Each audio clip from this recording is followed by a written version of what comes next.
3, 2, 1, go.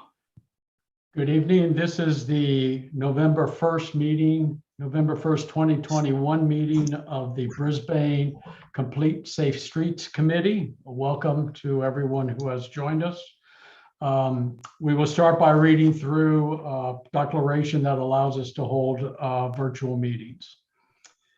This meeting is compliant with the Ralph M. Brown Act as amended by California Assembly Bill number 361, effective September 16th, 2021, providing for a public health emergency exception to the standard teleconference rules required by the Brown Act.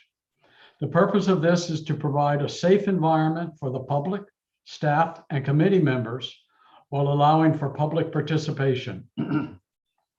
The public may address the committee using exclusively remote public comment options. The committee may take action on any item listed in the agenda. Public meeting videos. Members of the public may view the Complete Streets Safety Committee meetings by logging into the Zoom meeting listed below.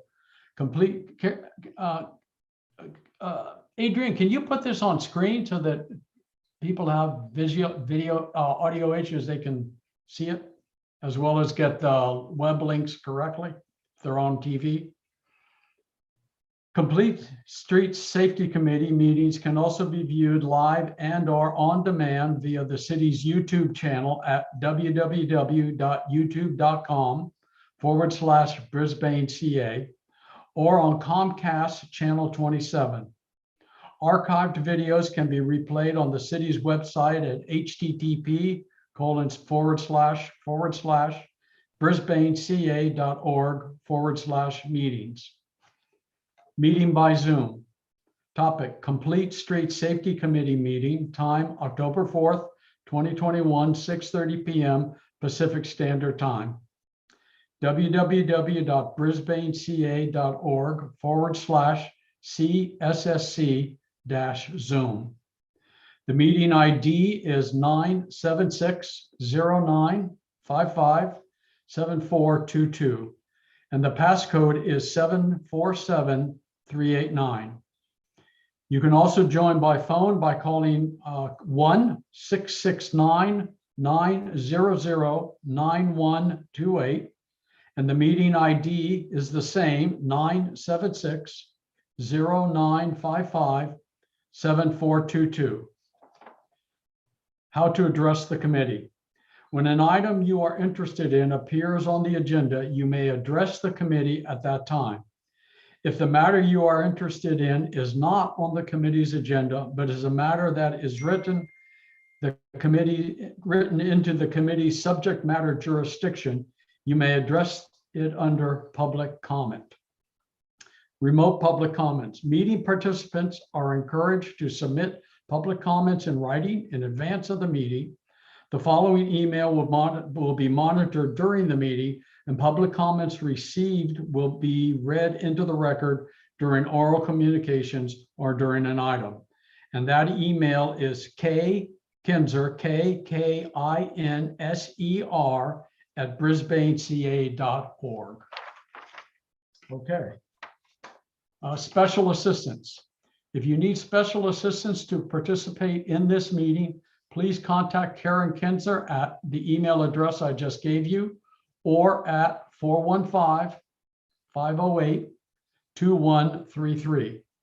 Notification in advance of the meeting will enable the city to make reasonable arrangements to ensure accessibility to this meeting. Thank you.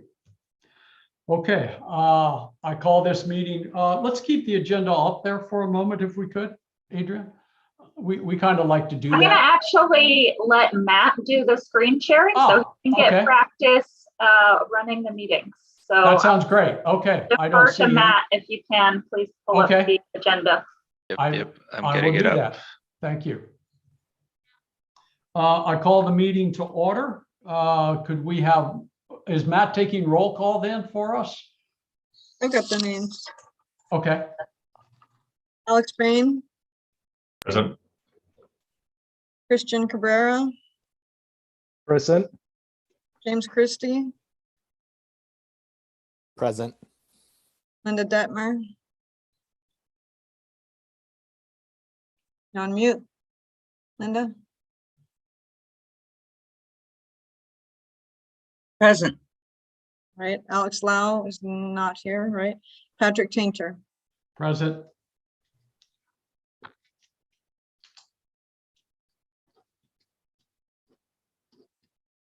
Could I have a motion to adopt the agenda? I'll make a motion to adopt the agenda. Second. Second it. Okay, all in favor? Oh, wait, Aye. roll call. Aye. I guess I do a roll call for this too. Alex Bain, Aye. Christian Cabrera, Aye. James Oh, okay. Christie, Aye. Linda Detmer, Aye. Patrick Tainter, Aye. and Alex Lau not here. Okay, so the agenda is adopted. Are there any oral communications from the public? Is there anyone in the waiting room? The only attendee is Justin Ewan. Okay. Justin, do you have any comments that you would Has he like raised to his share? hand? He has not raised his hand. Oh, Okay, now he All right.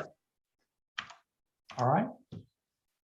No, Justin, no comments from me other than hello, everybody. It's great to see you guys again. Thanks, Justin. Thank you. It's good to have you back. Yes, So I'll just be a fly on the wall for this meeting. But again, if you have any questions just about any of the things that I've worked on, just let me know. okay. We appreciate you taking the time to attend the meeting. Okay, if there are no oral communications, then let's move on to approval of the minutes from our last meeting. I assume everyone has looked at those.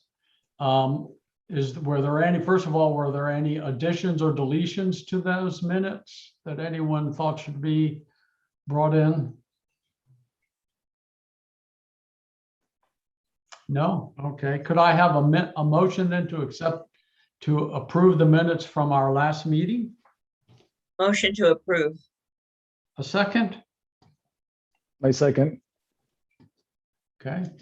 Here we go. Karen? Alex Bain, Aye. Christian Cabrera, Aye. James Christie, Aye. Linda Detmer, Aye. Patrick Tainter, Aye. and Alex Lau not present. Okay. All right. Okay. Karen, I think you have the floor with the next Yeah, item. so to get into where we are, one of the attachments was a work plan update memorandum from Andy Pro. Matt, could we Patrick? put that on screen? Yeah, great. So I'm hoping everyone had a chance to at least take a look at this, and I think, we can talk about specifics, I'd like to, but I wanted to make a couple of holistic kind of statements and descriptions. The last time we met, we had the liaisons here and we got feedback, committee got feedback that they think that we'd be more productive if we holistically looked at big meaty items, and that so many subcommittees are bogging us down. And I guess there's some sense that that's what we do in subcommittees is not as visible to the public. And they ask that we focus on bigger items. So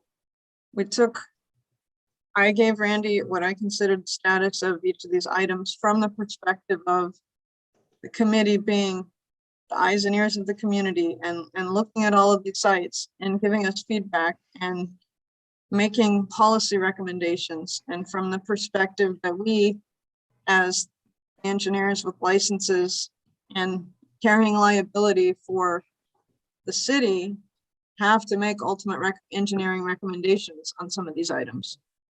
So I don't know if Randy, if you want to add anything to that. We'd kind of talked about whether you might step in or not. Well, I can, and you know, I want to start off with, you know, hopefully the committee understands that as the public works director, as a city traffic engineer, I really do very much appreciate the work you've done. I think, as Karen pointed out, though, we did receive some pretty clear guidance from the liaisons that they want us to back some of these things off. And one of the things that I've always recognized, and I'll speak for a little bit here, because I know that periodically when I talk to people on the committee, I refer you to your resolution that founded you. And part of it is because I've been here for 20 years.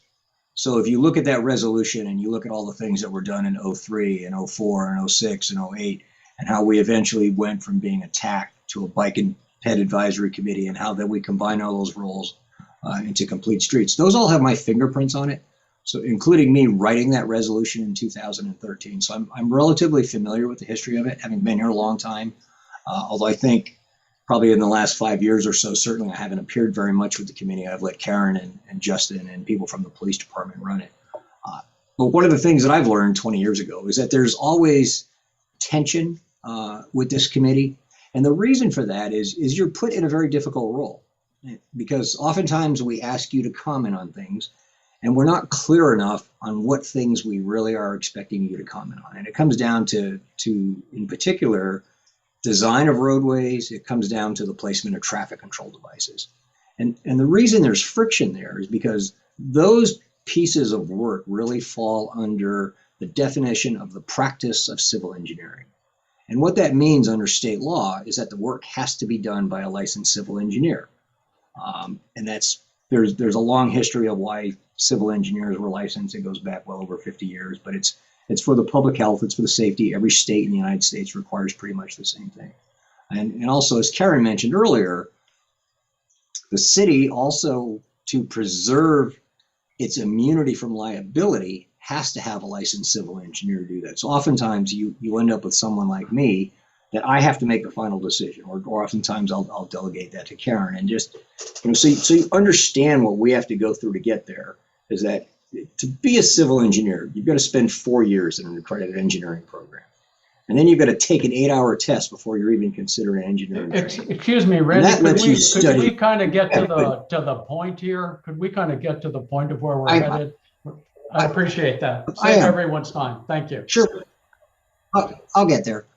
So then you get to the end of that time, and then you get to take a 13-hour test, and then occasionally you take, 2 more years in Masters in Civil. So that's why it's that body of work that is required to make those decisions. And it's not that anybody denigrates or isn't respectful of your experience. It's just that you don't have that experience, and oftentimes it becomes difficult to explain fully that to people who don't have that experience. And I don't think that I'm a hot shot or anybody is just because I'm a civil engineer. I think certainly anybody with a modest alacrity ability with numbers could become a civil engineer. You just have to go to a civil engineering school and take those classes. So I just want to recognize that up front. That's why so many of these things that we sent to you, we were hoping to get a look, we were hoping to get a community input. We really weren't, and I apologize if staff gave you the impression that we were asking you to design traffic control devices, because that's not what we want you to do. Thanks. So with that, maybe people can let me know if they've read it. If you want to go, and Patrick, you could let me know, do you want me to talk through the entire list, or do you want to talk about specific? Well, Karen, I think this agenda item addresses how the committee will function in the future, what the liaisons asked us to do in terms of looking at one project. And I thought you were going to describe how that had worked on the committee in the past, introduce that to us as a topic. And then the next agenda item is to talk about these individual projects, right? So I think we're kind of jumping ahead here on the agenda. Well, yeah, we called this committee focus and work plan update. So this is the work plan update part, but right. Sure. And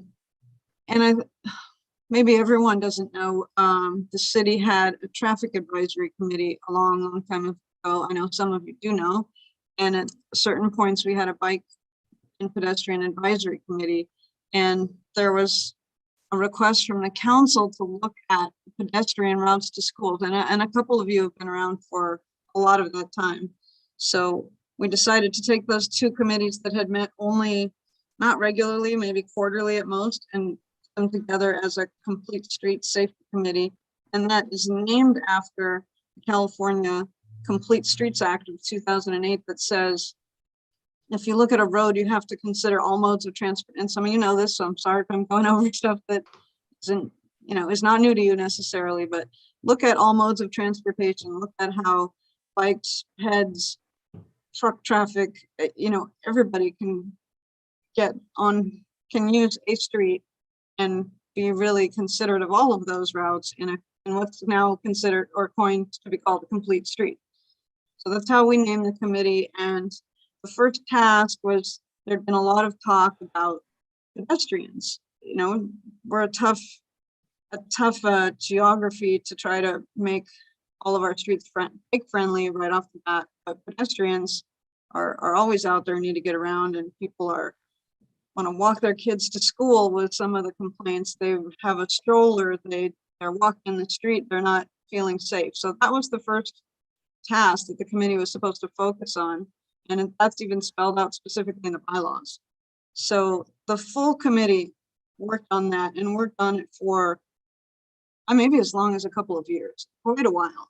And the way that was done was that we took a map of the city and broke up into the committee broke up into smaller groups and looked at certain areas, reported back to the full committee, and we worked through what the ideas were to make street crossings better, to improve to clear sidewalks when there were obstructions, to focus on how to get a path from a neighborhood to a school, to both schools. Where do kids walk now? How can we make it better?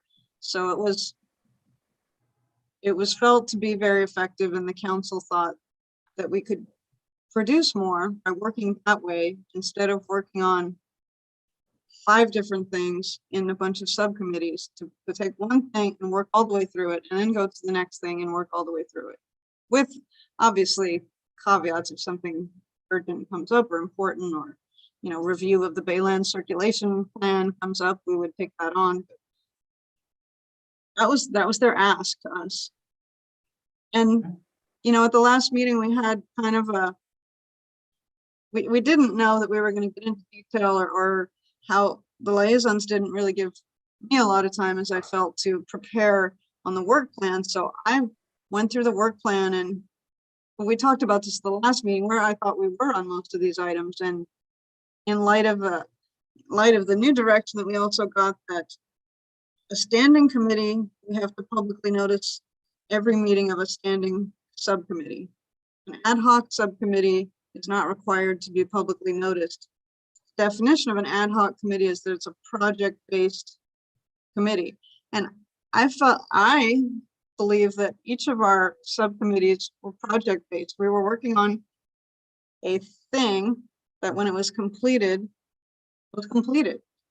And so, I think, Patrick, for you and I, we were thinking differently about the San Bruno Bayshore intersection. There were recommendations that you guys made. We got funding, and then staff actually got those implemented. And you had talked about, well, we want to take another look, and what if there are further problems? And I still would see that as, take a look, but if there are more problems, maybe we reconstitute that committee. But at this point, it completed that task in my mind. It's So, done. Karen, if I might interject here, I think I think we should focus on how the liaisons have asked us to function in the future at the moment, because that is a change. And Linda has had experience doing that in the past, but she is the only one on the committee who has worked that way. But you have. Right. So, okay, so I think that's kind of what we are looking to understand. Okay, to have, first of all, to have introduced to us, and then to understand how that is to function. Okay. It was the very start of this committee, and we just kind of rolled up our sleeves and worked our way through it. I don't know that I think we just need to start. I don't know that I have direction. Okay. And I see that as being further down the agenda, when we, you and I had talked about what that first item would be. Right. Linda, do you have any thoughts on how it, what I'm told is it worked very well. And indeed, that first project was, I think, a stellar stellar results for the city. But what do you think? I agree, and I think that the misconception that I had about that was that I wasn't informed about the fact that that had a deadline by the state. And so when we made our final recommendations and they were acted upon very quickly, I just thought that's the way things operated. And that's why many times when someone has brought something important to the committee, I've requested that we quickly create a subcommittee to follow through and check it out. That was, I think communication is a real problem for our committee right now, but also there's more lack of communication, and that I was just told that the mast arm that we put up with the no U-turn sign will never be electrified, that there's some other committee that studied it and decided that can't happen. And we were never informed of that after hours and hours of work and it being accepted by the committee and submitted. It's not going to happen, and nobody said it's not going to happen. And it's very frustrating to work that way. And so I believe that we need to really nail down some operational Guidelines, how we function. guidelines, values, so that we're all on the same page, staff, council, and the committee, because it one of the most disappointing things about being on the committee is well, Old County Road. We made the recommendation, and then it was not, we were not told that it wouldn't happen for a few years, and I thought it was just paint that we were going to use. Now the whole thing's different, and it's very good, but we were never informed until just recently, and I don't even think the entire committee has seen it, but No. It's been very frustrating. I don't know what you're within our talking about guidelines. San Bruno and Bayshore. I have no idea what you're talking about. San Bruno and Bayshore, I was informed by someone important, and I'm not going to reveal the name. But you can't say that that's an official position if you've got some secret news. It's I don't not even know what you're secret talking about. news. I would think you would know about it if I there have was. no idea another what you're committee. talking about. Let's come back on topic if we could. I think that's an important issue, but let's come back on topic if we Well, the could. topic is communication. If there's anything that somebody knows that affects something we've finalized and turned in that's going to be completely different, then I think we need to talk about it. So please tell That us I what do you were agree. informed of. That there would not be a stop sign ever at Okay, that. well, was it a council member? Because a council is 5 people, so I have no idea what you're talking about. It was a council member. That's Zero as far as I'm idea. going. Huh? I have no idea what you're talking about. It's on the CIP list. That's all I know. All right. I don't want to speak about it anymore. Then you'll have to find out Okay. from the council.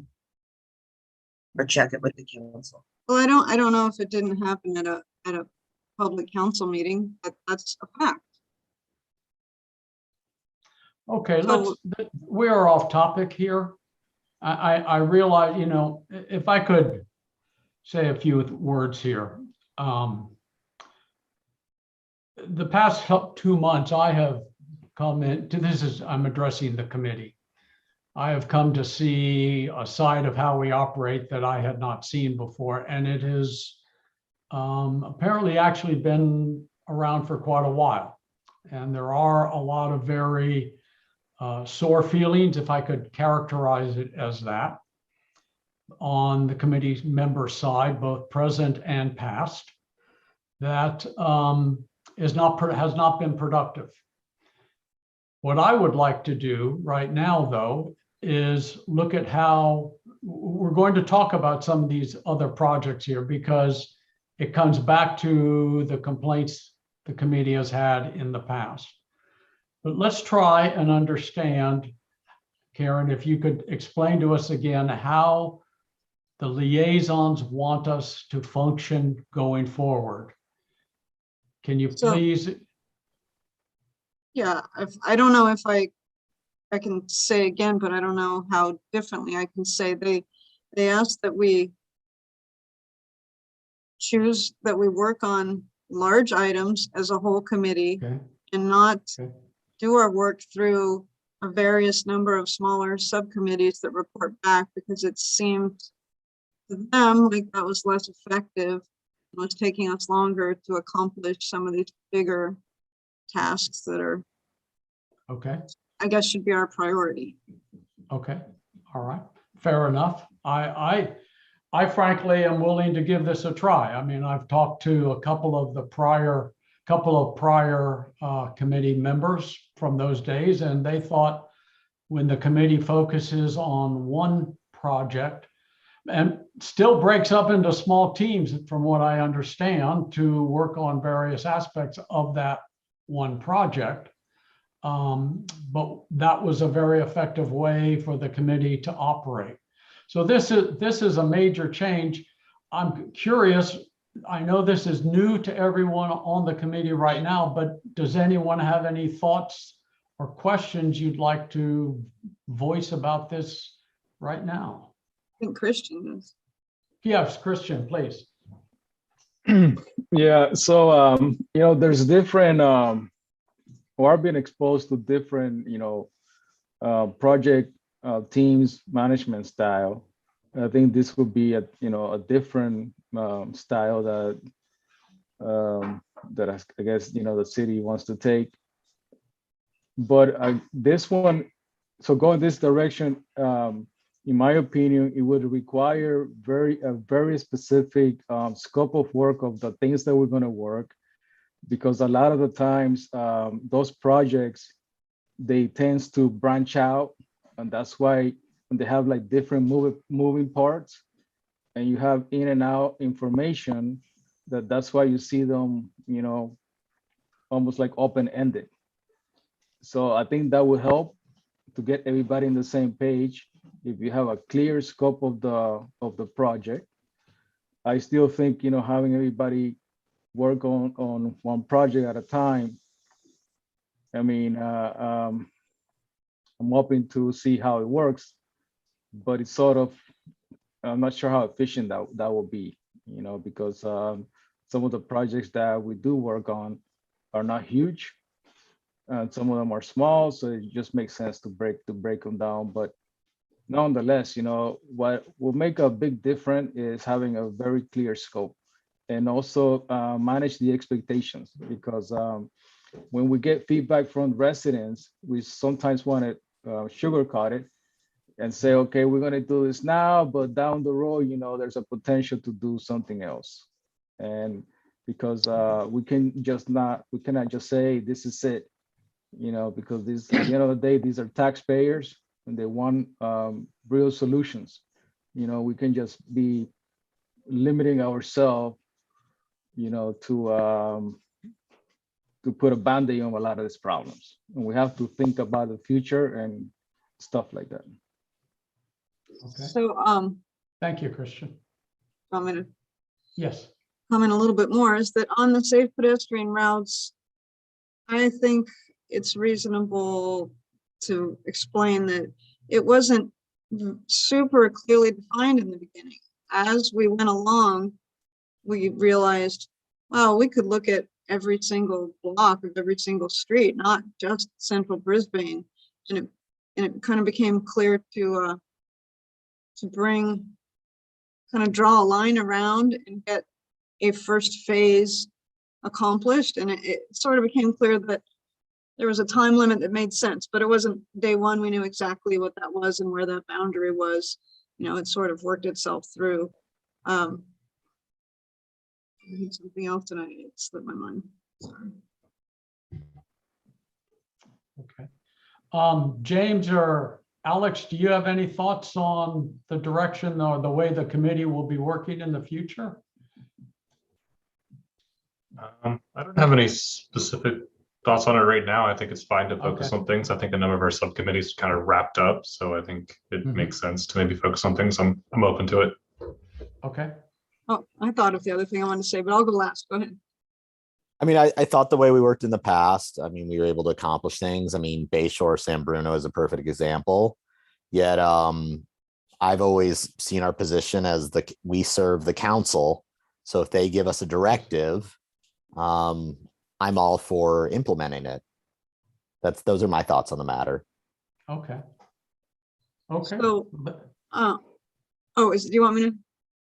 So I think that's the direction we're going to head. And we're going to get to the project that we're going to work on, and it's on your agenda. It's parking, no surprises. That's a big deal.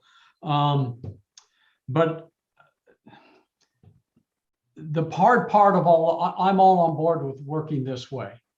The hard part of this is that our ongoing projects were just closed by fiat by the Director of Public Works without our input, and frankly, on several of the projects without committee review. The decision on what our recommendation was has largely been made for us. I'm going to ask Karen to go through now. We're on to presentations, Karen. What has been determined by staff to be the outcome of the projects that have been closed by fiat? Sure. Can I add the other thing that I wanted to say before, and it slipped my mind for a second, was when we talk about the committee making a recommendation that essentially is to council, I've told you that as staff, if we're looking to do something that's inexpensive and we have funds in the operating account, I'm allowed to spend money to do smaller projects. But if we're looking at making a bigger recommendation, I don't see that as black and white. It's not like there's money now and we do it, or it's never going to happen. I think there's a lot of shades of gray. And I did speak with Councilmember Mackin today, and the city is talking about, she wanted me to mention that they're talking about 4 committees and commissioners doing a little workshop that would talk a little bit more about the finances of the city, capital improvement program, and all the different priorities they have to look at. You know, something can be on a capital improvement list and not be funded this year, but that doesn't mean that it may not get funded next year or the year after, or we might not find a great grant opportunity that fits it really well. So when you make a policy recommendation and it doesn't get built in 6 months, that doesn't mean that it wasn't a very valuable, that's why we've asked for input on how would pedestrians travel in these other areas? How would bicyclists travel in these other areas? It's because those opportunities are going to come up in the future, and having that community input, it gives us a better grant application, gives us a more, a better place to come from in asking for those kind of funds, because these things are all expensive to build, Karen, I think we all understand that. I think we do. That's a very valid point. And I think, at least on this committee, I think we understand that. But thank you. Thank you. Karen, why don't you go on to B, C, and D? You have something to show us on what staff has determined rather than the committee has determined. So I didn't mention all the new people you see on the meeting. We've got a different support from MCTV, so you might see him on your screen if you're in the meeting, not watching from home. And we're getting some support from City of Brisbane face you saw earlier is Matt Ordonia, and he's our communications analyst. Is that the right title? So he works with Caroline Chung. Is that right, Matt? Yep, that's all right. Okay. He works Welcome. with Caroline Chung on the communications division, so he's not transportation based, but we asked for some support in the next few months while we're looking to hire another transportation engineer. And great, thank you. Thank you. We stepped up. appreciate that, Matt. Okay. Yeah, no worries. Happy to help. All right. So Matt, can you show us the slide that is the Bayshore Boulevard at Northbound 101? Yeah. Bayshore bike lane at 101 improvements. Yeah. Can you see it or no? Maybe I had to pause. We are still on the agenda. That's what we have on screen. Okay. Oh, that's why. I gotta do a new share. You should see it now or coming up.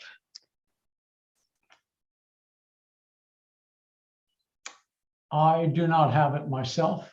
Mm-mm. Oh, because there you go. Here we go. That's it. Got it. Boom, just one more button. Here you go. Does everyone has it on screen now, right? Yes. Karen? So, we met with the subcommittee that worked on this, and we did do a lot of back and forth and get input. And so what staff is intending to do at this location to make this more clear, that as you heard, the intention is that the vehicle has the right of way. There are a lot of cases where there's, let's say there's a bike lane on the shoulder and a vehicle wants to turn right. There's right of way intended to be given to bicyclists, and there are signs and ways to indicate that. This is pretty unique in that the bicyclist is coming up from the left and has to cross a lane of traffic, as talked about with the subcommittee, with a car that's coming off of that flyover ramp going 35 and accelerating up to 45, and in practicality, probably more than that. You know, some people drive faster than 55 up here. We all see that. So some community members that ride their bikes come to us saying that they didn't understand that they didn't have the right of way, and they wanted this to be made safer in some ways. So we looked at adding a couple of signs, one in advance of crossing. The intention with this green bike lane is that a bicyclist coming up, if they find an opening where there isn't a car coming on the right, they're going to get over to the shoulder. That's the natural thing to get into the safer place. There are lots of spaces to do that. But if they make it to the end and there's a whole lot of car traffic, bicyclists should yield. They shouldn't go out into this crossing and then hope that the car stops for them, because, you know, there could be, it's not expected and it's not a safe maneuver. So we talked about adding signs that say bicycles yield to autos, one in advance of the crossover as the two lanes are about to merge, which you can see in the top photo, and one closer on the shoulder where the bicyclist would make the merge at their last option. And then a sign that says yield to bikes and dragon teeth. So this was something that was put together with the subcommittee and staff. Is there there's another slide to this, right, Matt, or is this the whole? So that we also talked about putting, extending the green pavement on the shoulder to make it clear where that bicyclist was meant to land if they did use that crossing area when it was safe. And is there one more? That was just the 2 slides, right? It's just another view of the bikes yield to autos kind of symbols or legend that would match the sign on the ground. Okay. Subcommittee, any thoughts or comments on it? Yes. When members of the public attended the meeting with their complaints, one of the things that struck fear in my heart was one of them kept saying, you can argue this all day with my attorney. And I felt that there was a legal threat there, that we needed to clear this up as much as possible, and with legal language and legal clarity about who has the right of way, because I didn't want to see us get sued. And I don't know what their intention is, but I hope that everyone is satisfied that that meets the needs of those people that attended, and that we're not going to say, here again, you can argue this all day with my attorney. That's all I wanted to say, was just, you know, that rang a bell for me, and I focused on that when I was working with the subcommittee. Okay. Thank you. All right. Christian? Yeah, so, you know, I want to congratulate the subcommittee for working on this, and especially Justin. I mean, we, you know, we had several meetings with staff, and we also got the police officers involved. So, at the end of the day, we wanted to move quickly, and I think this was exactly why it was intended, for us to do. So having said that, and maybe we could probably use this as an experience or an opportunity to probably come up with some sort of a template. So when we close out a project, then we have some, either loose ends or some recommendation for the future. So all that information is not lost, and it's kept with the right people. In this case, it will be the staff, because, we did a lot of work. And Linda had a lot of valid points. I don't know how involved we will be to get maybe more clarity from a legal perspective. I know having the signage now, that was the consensus when we asked the police officers, it's going to be clear. There's not going to be any ambiguity, which we were pushing for that, and, to do it ASAP, which makes sense, but you never know. And then also, this is in the border of Brisbane and South San Francisco. So what part is South San Francisco? What part is Brisbane? So that's probably another open question.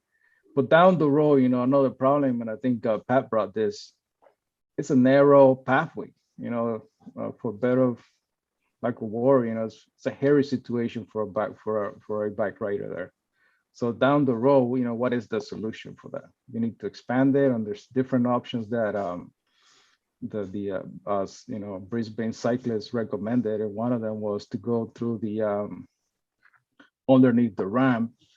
And I think Karen and Justin make mention that there is a project right now to expand 101. Maybe you want to tag along. They're going to have their machinery over there. Might be feasible to explore that. So I just wanted to say, those things, to capture, all the conversation, and maybe having a template might help to do that when we close out a project. Okay, thank you, Christian. Karen? No, Did you my have- sense from that meeting, maybe I'm wrong, sense from when the bicyclists came to the meeting is, if someone were in an accident in that area where the two are intersecting, that they felt that if the city said the car had the right of way, that they would lose. That not, I'm going to sue you if you leave the state the way it is. And I don't know if that's true. And I don't think that there is not clear direction in the MUTCD for this situation where the bike lane comes up on the left and has to cross the lane of traffic. So we're trying to make it as clear as possible with these markings and these signs. It's like, this is visible, other than making it flashing. It's like, it's there. It's, the cars are coming, you need to yield, cross when there's an opening. So I don't think that the answer to that would come out unless it went to court. And I would very be surprised if this went to court if someone wasn't injured. I don't think he was trying to spend money taking this to court because there's, a color of paint on the road. I don't know, did I have a wrong understanding of that conversation? Anybody have a different thought? Yeah, that was kind of my thought, was that, he didn't necessarily agree that cars had the right of way, and he thought that could be legally contested. But since no one on this committee or him is a lawyer or an attorney or up to date on bike laws, I think it's hard to debate that without getting experts in the room and actually discussing it with legal experts. Yeah, I mean, that was one of the reasons why we wanted to move quickly and put the additional signage, because it was unclear before. I mean, let's not kid around with this. But so now with this signage, I think it is clear. So I feel good about the results, and hope we move quickly with this.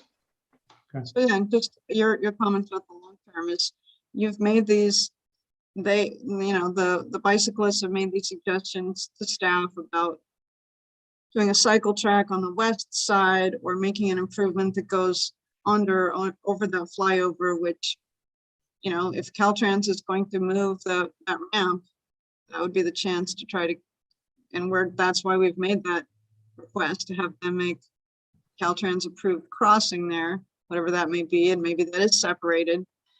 You know, if those opportunities come up, we would act on them.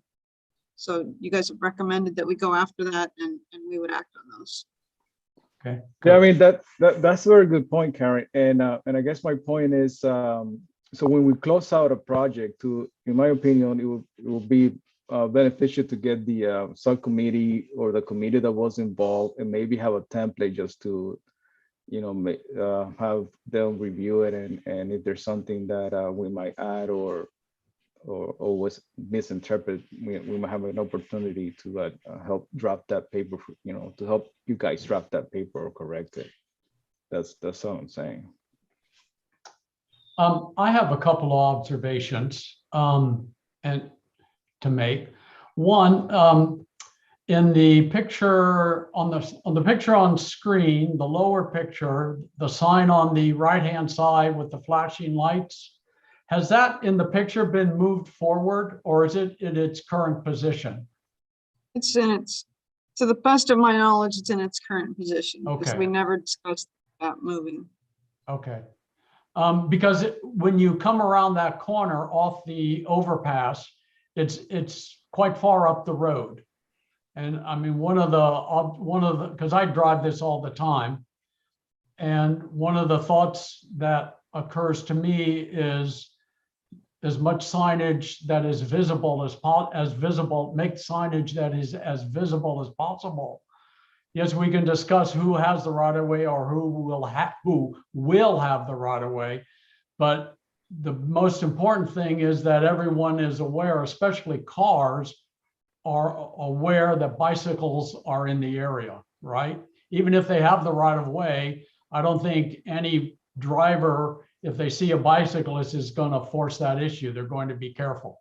I may be being generous there, but so I mean, that's just an observation that I thought that the sign with the flashing lights was quite far up the road, because as soon as you come around that turn coming off the overpass, people step on the gas. You're accelerating right away, and you're kind of looking to the left to see who's to the left of you, because a lot of the people coming that way are Brisbane residents or trucks coming to Brisbane. So you want to get in the left lane as soon as possible to make a left-hand turn. So you're not necessarily looking straight ahead down the road, but you're also looking, your attention is divided by looking to the left. The other observation I have is back on the overpass itself. And as you come across the overpass, I realize that's Caltrans jurisdiction. There is a sign warning you about the bicycle path or bicycle crossing up ahead before you even get to the turn. Now that used to be covered with trees. Caltrans cut back earlier this year, middle of summer or so, but they didn't cut back everything. That sign is still partially obstructed by branches and leaves. It's also been spray painted over. It's been tagged, and so with black paint, so it's a little bit hard to tell what is this sign warning me of. So can we get in contact with Caltrans to get those issues resolved? I believe that's their sign. Yeah, it is their sign. They have a service request form. I can send it to one of you if you'd like to take the lead on that. Well, I think this is a staff item. You guys have taken over this. Yeah, that was part of the outline that Justin put together, that particular action item. Okay. So Justin and I had talked about the trimming and the sign and all early on. So, yeah, I just don't see that in this plan. Yeah, well, it's not an improvement we're making. I'm going to go to Caltrans website and type in a request to have them do that. I'm sorry, say that again. It's not part of the plan of the improvements we're doing. I'm going to separately go to the Caltrans website and type in a service request asking them to fix their sign. Right? We want the graffiti. We want them to either replace the sign or clean the graffiti off. I guess I'm not understanding. I guess I didn't understand what you asked then. Well, this is to me, we have been told the committee is done with the project, so I'm adding this in as an additional item that makes this intersection more safe, which I think is all of our objective. It doesn't cost us anything.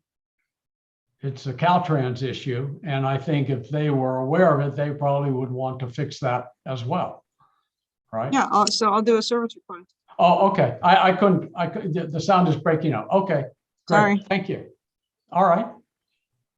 So Okay, so more?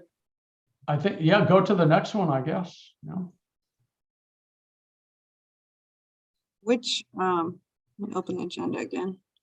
You have item C, Things Mission jumped out Blue. at me. Mission Blue, traffic calming. So can you bring that one up, Matt? The Mission Blue traffic calming. Yep, I'm doing it right now. Thank you. Okay, can you see it? Can you close the Yes. comment to make it bigger? Oh, you can see it. Okay, perfect. Yeah, let me zoom Can you, in. can you close the comments on the right? We don't need that. Oh, the comments. Yeah. Just go down that What I little have to arrow tab do. on the.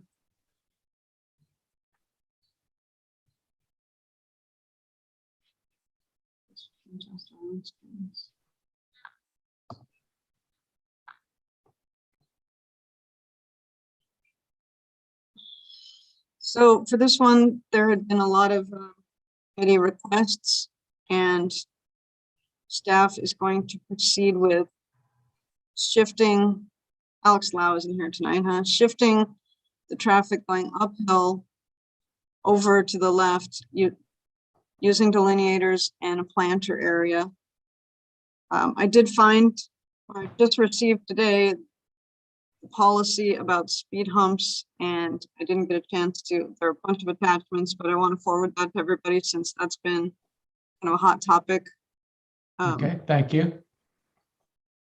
And with traffic calming, we try to implement something that's effective for a period of time, start to ignore it, we look at something else. Having physical, not obstructions, but physical traffic control devices in the street that move traffic are not things that can be ignored, so they do change behavior. And that's the plan with this. This plan is something that we could accomplish without doing a capital improvement project, asking for a large sum of money to build.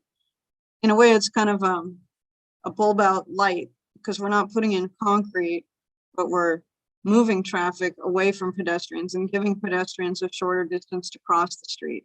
If this works really well, we might try to find a grant or find funds to put in a concrete bulb out here ultimately. But this is the. Can you zoom in, Matt, a little bit on where these, can you zoom in on the crosswalk area? Yes. Okay. So, I mean, I guess difficult to have a conversation about the other things that were talked about when the speed hump policy, yeah, speed hump policy, I wasn't able to send it around, just got it today. But that's where we are with this item. So Linda, did you have any thoughts or comments?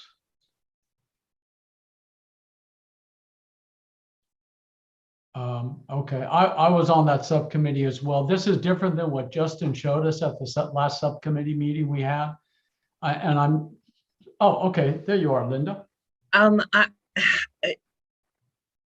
Is it strictly, this is a question, is it strictly that you think the bulb outs will work better, but cost always seems to be an issue? So would the cost of the bulb outs outweigh or be more than or less than some of the suggestions that the subcommittee made is my question. Thank you.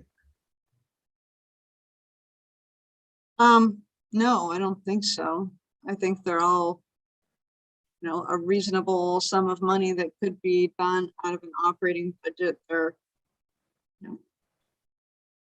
$5,000 order of magnitude. Putting in a stop sign is less. It's only a sign and a pole, and you don't have utilities in the way and you're not blocking the sidewalk, etc. But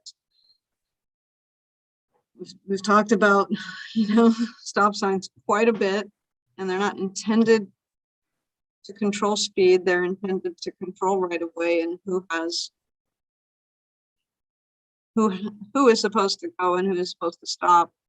Used when there's a high volume on a main street and higher than a low volume on a side street that never finds a chance to get through, or a significant number of pedestrians. Actually, last month, Justin talked about those quantities, and we didn't go into those, but it's,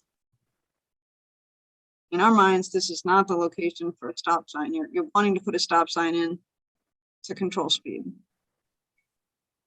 For a speed hump, that's probably maybe a little bit more than this, but that's not the factor. The speed hump for the policy should not be on a street that's greater than 5%.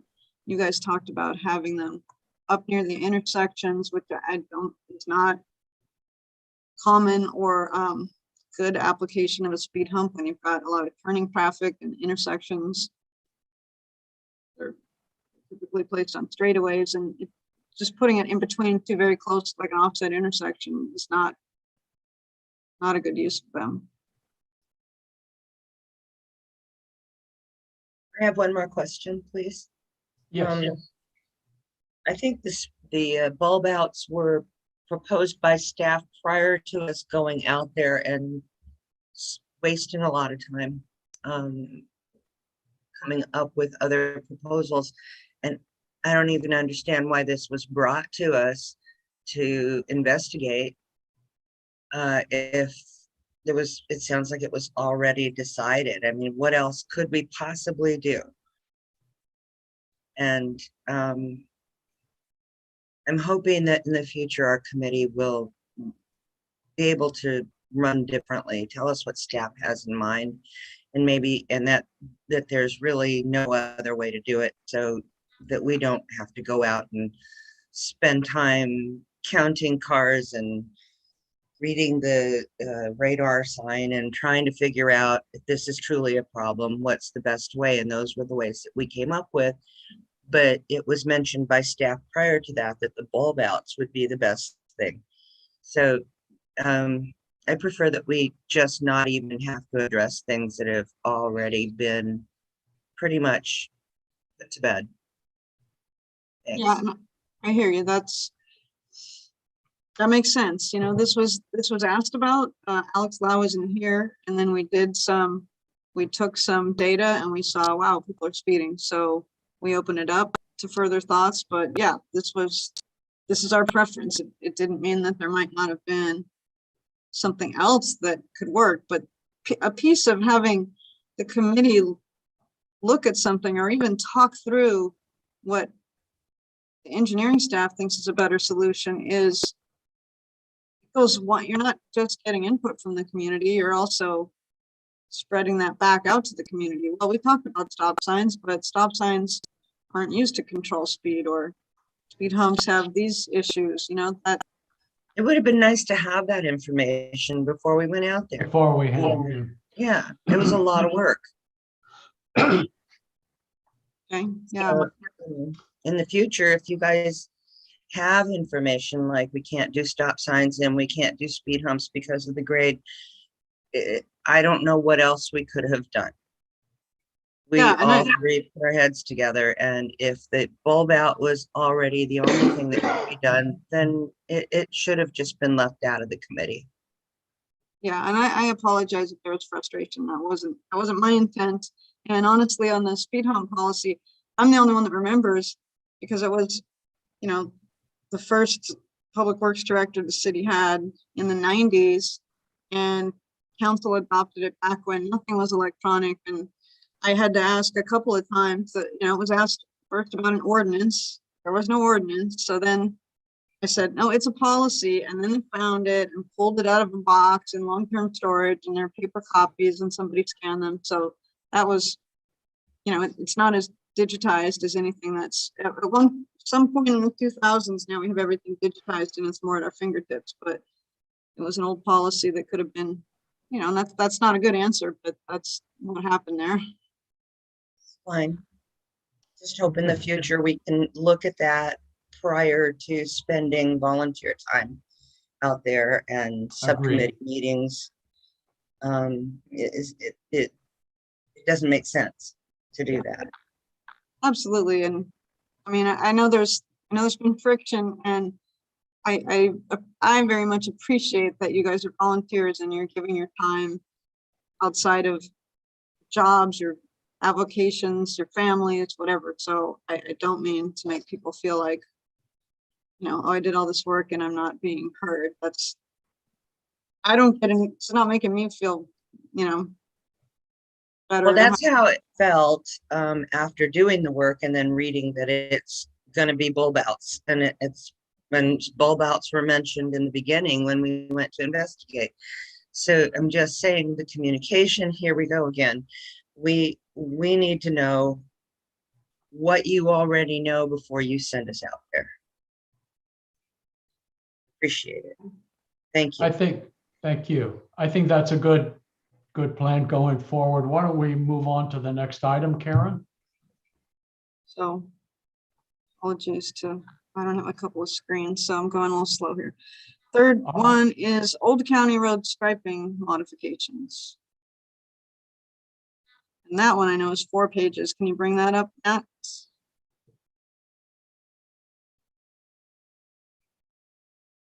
Yep, it's coming up. It's taking its sweet time. I know. Matt, the city needs to buy you a new computer. You said at Mission Blue, right? Or the No, Old County? No. Old County. Old Yeah, County. we're still on. There you go. There you go. We still are on, we still see Mission, but here it is. Yeah, can we make that bigger somehow? Yeah, I'll put this in presentation mode. That better? Yes. Okay, perfect. Thank you. So, as I may not have every exact detail right about what the plan was with this, but there were some bicyclists that came and talked about their feeling of safety on Old County, and the subcommittee met and went to the full committee, and we came up with the idea of putting in the share the road signs and sharrows. And in some way, we ordered the signs and put them, I think maybe we put them on existing poles, and that was a lot simpler. And striping gets pricey to do little bits at a time. So it didn't happen. But in the interim, we talked about the fact that this road will be coming up for pavement maintenance sometime in the future. So we thought about, can we do something longer term or more effective for bicyclists? And there had also been at the staff level, you know, the staff level, we've heard about, number one, the crossing from the park over to the village. And I think, Linda, you would know that the committee talked about it all a bunch of years ago, and ways to make that safer, and the bicyclists and the loading, the cars loading, the trucks loading, excuse me, and how they block visibility and all of the problems out there. And there's also parking that's really not legal on the park side during the farmers market. There's a lot of problems. And I think at the staff level, we had some idea that this could be made better, and a couple of ideas. So we sketched out some ideas.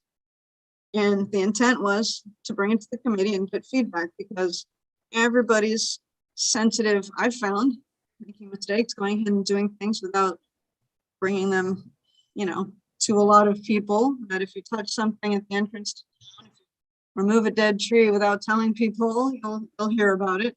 So it's very sensitive to, let's get this out to the community before we just show up and grind off all the paint and put something else down. But we wanted, so from my perspective, we wanted to make sure we had a pretty good plan before we did that. And a couple of months ago, I'm gonna call out Justin because he's not employed anymore here. He said, oh, we've got this coming, but it's not ready yet. And I think it just created an expectation. Well, where is this? Why are you not showing this to me? But we tweaked it 2 or 3 different times. And we had Sean, who you guys met as the intern, doing this draft work for us. So this is what we came up with. And we talked to the subcommittee in between last month's full committee meeting and this month. And there are 4 sheets to this. So what we put together was putting in a bike lane, basically on the shoulder where there's space. And in a couple of places, we'll need to have sharrows because there isn't enough space for both a bike lane and a traffic lane, or a traffic lane and a turn lane. So this is at Visitation in San Bruno and San Francisco at the 5 Points intersection, the first slide that you're seeing, looking north, basically towards Bayshore. And we've got a bike lane on the east side of the street. Is this actually north? The east side of the street, and a sharrow on the right side because we want to allow the parking legitimately that's happening for the park, but on the other side of the street. And the bike lane is broken. Bus stop. This is the Samtrans bus on this side. On the west side of the street, the shuttle stops. So one stopping going inbound and one stopping going outbound. I asked the question about putting those together, but the shuttle is only going one way, and the Samtrans bus is actually turning around and going back out of town in this direction. And the Samtrans, we wanted to leave its stop where it was because it's only stopping there twice a day when it's picking up kids for school and taking them home. So it's not going to impact cyclists very much, but it still needs to be identified as a place where buses stop. So let's go to the next slide, Matt. Thanks. So by narrowing the median a little bit, we're able to fit in a bike lane on both sides. We're able to fit in some parking next to the skate park and around, I guess, west of the village on what's the north side of the street. I think the subcommittee talked about parking through that curve. We thought it would make that all a lot more challenging to have parking in that curved area. Yes. So the next slide. So now we're in front of the village, and what we've done to make the visibility better in this plan is to move the loading over to the shoulder. So now the bike lane would be inside of that truck loading zone, and we'd still have a bike lane going outbound towards Bayshore and a bike lane inbound. So then when we get to the area where you turn into the driveways of the village, we tried to, with striping, create some clarity that the bicyclist should get to the left. If the person turning in should pull to the right and the bicyclist should go around to the left. So you eliminate a conflict so that the bike's not on the right and a car is trying to turn right and you have a conflict there. We've also got on this slide another shuttle stop. So there is an existing shuttle stop here in front of the village. And then we added Dragon's Teeth at the crossing. That was a committee recommendation. Actually, maybe Charles brought that up when he was at our meeting. And let's go to the 4th slide. Matt, thanks. And then coming out of Bayshore, people that are turning right, the bike lane's broken, and on the east side, because vehicles turning right have to cross over into that bike lane. And we show sharrows for a bicyclist that might either go through or left. And we do show the bike lane coming inbound from Bayshore. Right side there. So if people have questions or comments, name which slide you would like to see or which area, and switch back and forth. I forget who was on this committee. Linda, you were. I thought, was it Alex Lau or was it you, Alex Bain? I'm sorry, can you ask the question again? Was it you on this subcommittee or was it Alex Lau? I forgot. I believe I was on the subcommittee. I'm sorry? I was on the subcommittee. Oh, okay. All right. Yourself and Linda then. Was Christian as well? Who There was was this? one other person. I don't recall who it was at this point. No, I wasn't Okay. in this committee. I was not. Okay.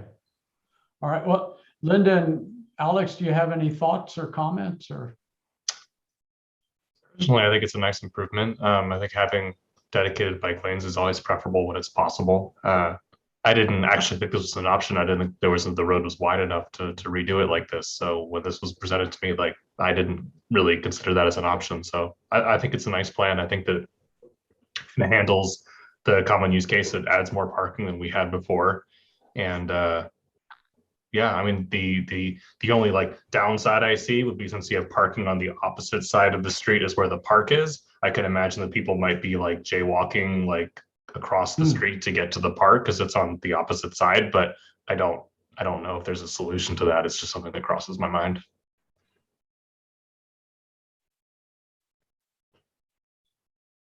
Okay. Thank you. Linda, any thoughts?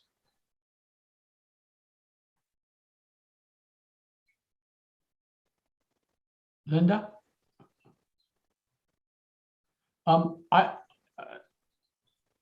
Maybe not, I guess not. I have a question. Why aren't we painting, especially where there are conflict areas or near conflict areas, why aren't we painting the bike lane on this stretch, the line, the bright green, like so much of the rest of the state is doing now with bike lanes? Karen, that's Hang a on. question. Okay. Yeah, I hear you. I was trying to see if I could see who was on the committee before because Okay. sorry that I didn't know that. We talked about that and I think we thought, the amount of traffic and the speeds maybe didn't indicate that that was necessary. That's probably the biggest cost is coloring the pavement that way. So Alright. I think that was a consideration. Okay. Justin, this would be the question for you. Do you have a specific thought on that? Hello, can you hear me? Yes. Okay. I think when we talked about this at the subcommittee level, we had discussed considering doing the green-backed bike lane right. markings, just where we have the bike lane markings at, certain intervals on the lane, maybe not painting the whole thing green, but just where those markings are to give, a contrast, a contrast appearance where those markings are, and to at least have, some, a more visible indication that this is a bike facility, Right. without needing to do the whole lane. Okay. And that was Linda's suggestion, and I noticed that I think we've lost her. It's dropped off. Okay. Be a lot less costly and could be effective.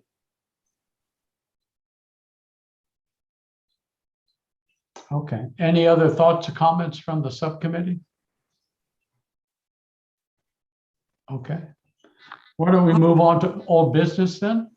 I'll have to see if I have the ability to draw those on myself.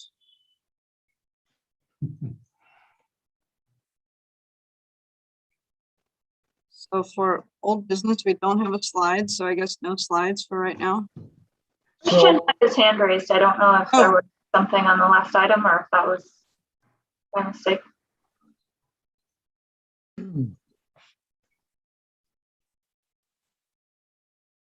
Christian, did you have something to add? Oh, oh, sorry. actually, I'm sorry. I mean, it's not related to what we just presented, but looking at the agenda and the memorandum, some of the agendas item has in parentheses informational, and some of them they do have committees names like, you know, the residential parking in Central Brisbane, Christie. And I think in terms of you know, having more clarity, communication with this new format, especially for people that were not here before, familiar with the old format, it would make sense to have some cross-reference. What do you mean by informational? Also, make mention of who was part of that topic in terms of the subcommittee until, you know, we start to catch up, because I feel a little lost here sometimes. Randy, maybe you'd like to address that since that was your decision. Is Randy still with us?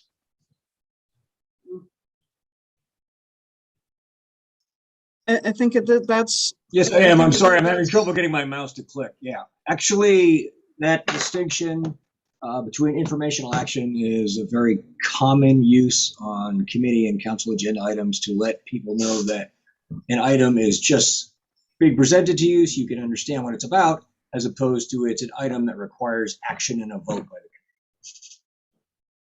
So we're probably introducing that to you for the first time, but hopefully that'll come along soon. Thank you, Randy. I will elaborate a little bit on that. These three items, as well as all of our other projects, were closed by fiat by the Director of Public Works. And I was informed on that last Wednesday during what I thought would be a meeting between Karen and I, but it included the DPW, when we do our agenda planning.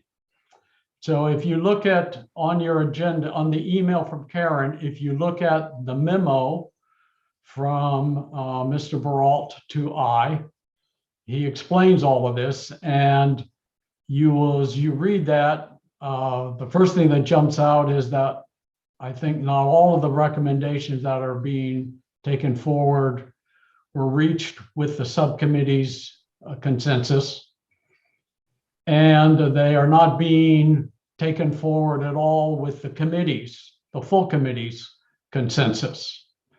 We are being told what will be done on those projects. The question is, will we be told what our outcome will be on our future projects? That remains to be seen. Our bylaws, which hopefully are going to get rewritten, are very ambiguous as to how this committee operates. We are appointed by and responsible to city council, who are elected officials and represent the public. But it appears that we are actually controlled by civil service, which is not elected. So this is something that we are going to have to try and work through over the next several months. That's probably about the best way that I can explain it and in this forum, in a public meeting. I'd be happy to talk about with individual committee members offline at any time. What I do think is a good idea is for us to focus our efforts on one major project at a time. Additionally, one thing I think we need to do, and we are being encouraged to do this by our liaisons, is to actually have a working work plan, a list of projects for the coming year that as we finish one project, we will move on to the next and actually have a roadmap of what we plan to work on. Obviously, if something comes up in the middle, which is an emergency, if I could call it that, or something, let me call it something of extremely high priority that would take precedence, then we would work on that and get that done, and then return to our work plan. But if it were small items, we probably would defer those. You know, if anybody's read the 7 Habits of Highly Successful People by Stephen Covey, there's a very good matrix of determining what's important and what's urgent and prioritizing what should be worked on. But one thing that I think we will do at our next meeting is start to talk about what we want to be working on. That's not necessarily that the liaisons will agree with that, but I think we should have our input as a committee into what are the projects that we think we should work on for next year.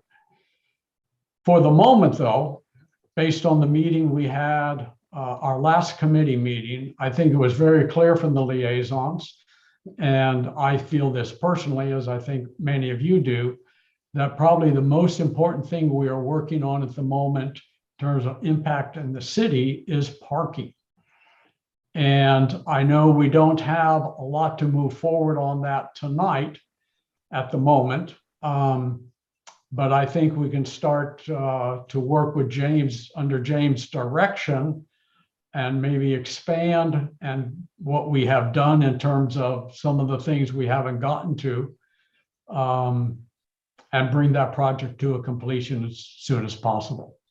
So that's where it stands. And it's probably as clear as mud. Okay. Because that's how it is to me. Thank you for your response. You bet. James, would you like to talk about parking? Maybe summarize where we are and what you think we might need to be working on, and to wrap it up? Sure. I just want a final point of clarification, either from you as the chair or from staff.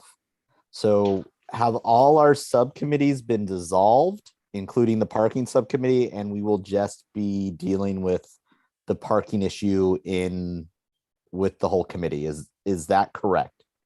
That is correct. Okay. All right. Then since you asked me to give a summary of where we're at, a subcommittee has been working on this issue for, I think, 15, 16 months now. We've done both a qualitative and quantitative study, and the results were parking is a problem in residential streets on central Brisbane. The quantitative data showed that, and a significant portion of the members of the community who filled out our survey came to that conclusion as well. And one of the things the subcommittee came up with, which if the committee wants to take it up and deliberate on it, we can, is essentially coming up, addressing the parking problem in Brisbane through like a 5-step process. The first would be an educational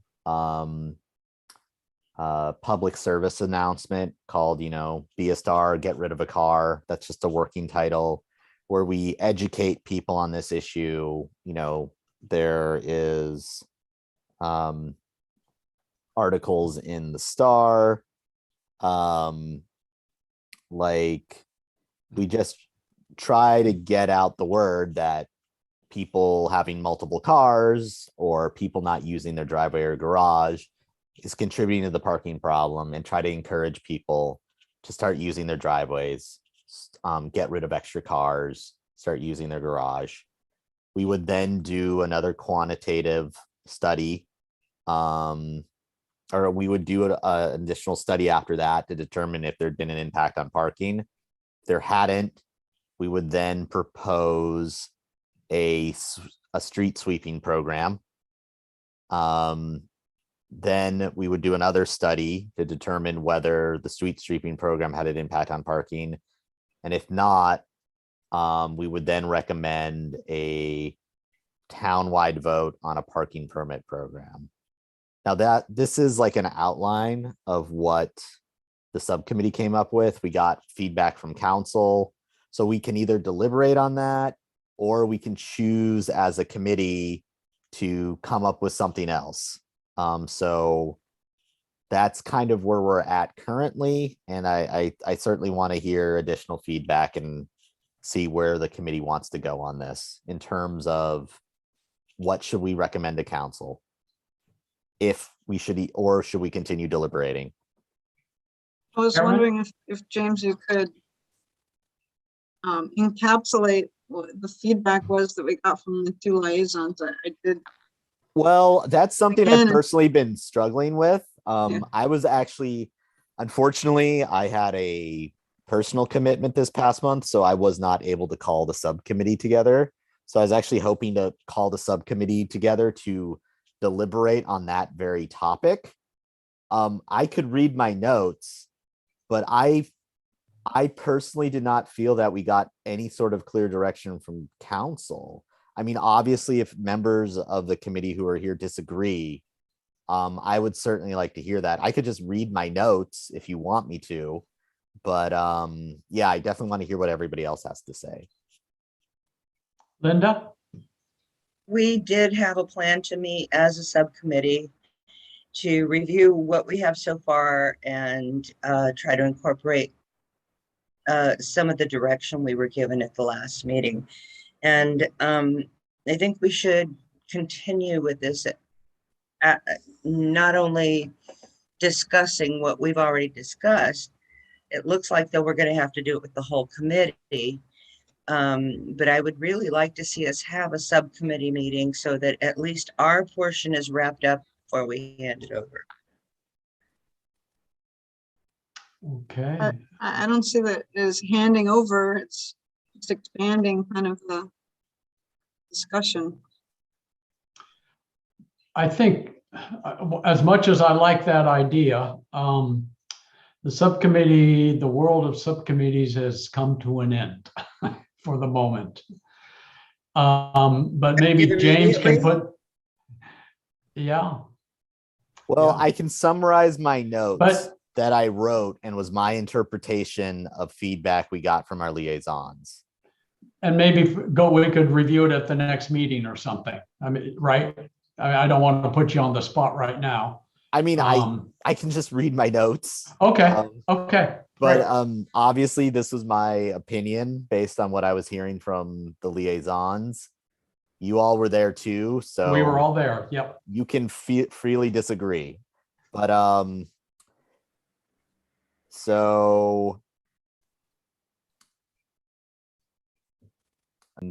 Mayor Cunningham told us to go for it with parking, studying this. Colleen, our Councilmember Mackin, liked the carrot and the stick approach in the 5-step program, or the 5-step proposal.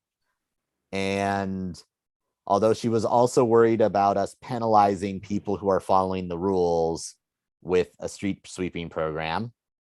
And she was also expressed concern for people who live up on the hills, who might not be able to find a place to park when the street sweeping is in place for up on the streets up in the hills. Colleen, or Councilmember Mackin, told us that she thinks a parking permit program would fail if it was brought to a vote. Mayor Cunningham supports permits, but based on what she said, knows it's not a good idea. And they also told us that the parking permit program would be a huge undertaking. That was a summary of my notes. Again, please feel free to dispute anything I said. But my takeaway is I didn't feel I got a clear direction. Karen, or actually, I'm not sharing this. Pat, please take it away. Karen, go ahead. I took a couple of notes too, and I tried to put them into the meeting minutes if everyone read that in detail. But I think from Karen Cunningham, Mayor Cunningham, to focus on areas that were the worst, groups and businesses, individuals that are abusing our public streets that don't have regulation, and to focus on the worst areas and maybe not bring permit program holistically to all of central Brisbane. But at a later, when we just talked at staff later, she said, yeah, you know, we've said a lot of different things. Maybe you should just bring it to the full council. Maybe staff should just bring this to the full council as about it. So what I put in my notes, a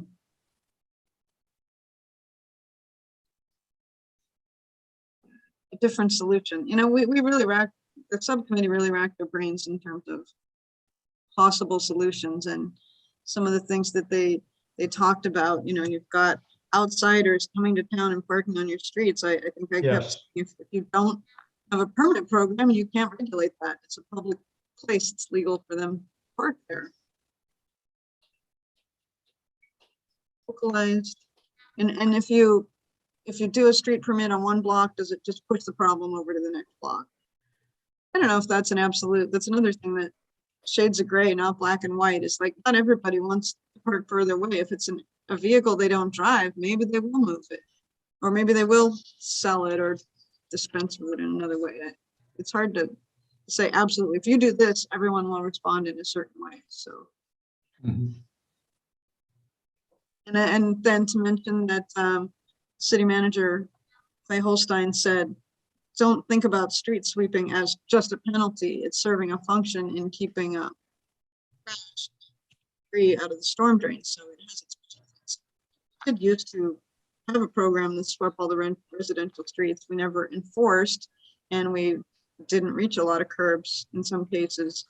And as a subcommittee, or now a full committee, we didn't talk about whether we would do all of the streets, because typically you want to sweep against a curb. It's really hard on those upper streets when you've got like slopes and pine needles. You don't want to start eating away at slopes by sweeping, you know, in an area that doesn't have a curb or a retaining wall or anything that defines the edge. So we hadn't even talked about whether we would limit it to streets with curbs or do every or any. Maybe that's the next step. Or that's one piece of it, is, you know, specifically would ask be, or the recommendation be.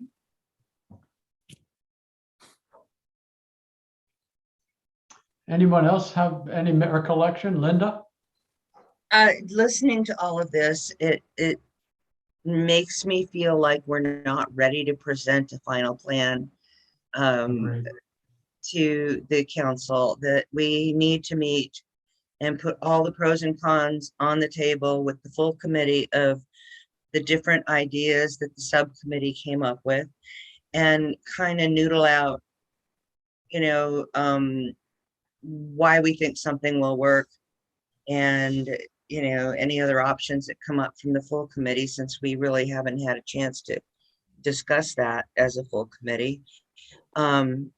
And then decide what recommendations we would hand to council to decide. I'm not feeling comfortable that we've completed our work on this. Okay, thank you. Christian or Alex, any thoughts? Or recollections from the meeting? I agree with Linda. I think we can chat about it some more in our next meeting and try to lay things out and see what obvious next steps are. Okay.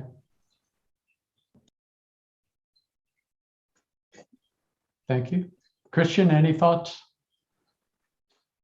I mean, it's a pretty, you know, broad and impactful project, and, you know, and basically I agree with James. You know, this is his baby, and just follow, you know, where he wants to take it. Okay. I had a couple of other notes that didn't come up yet. Karen was looking for something between a permit and a nothing, which again is hard to fill. But she did mention the airport parking, and that street sweeping just moves the cars over to the block not being swept that day. So that's probably a good observation. was one other thing. Colleen recommended running, if we were going to go with a pilot, to maybe run a pilot somewhere. And maybe that's something we might want to try early on.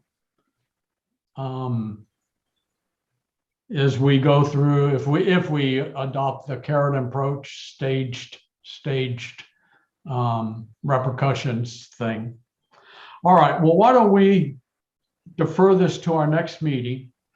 James, can you maybe make a slide or something that kind of just summarizes what we had talked about as a subcommittee, you know, the stages kind of thing, and for the next meeting?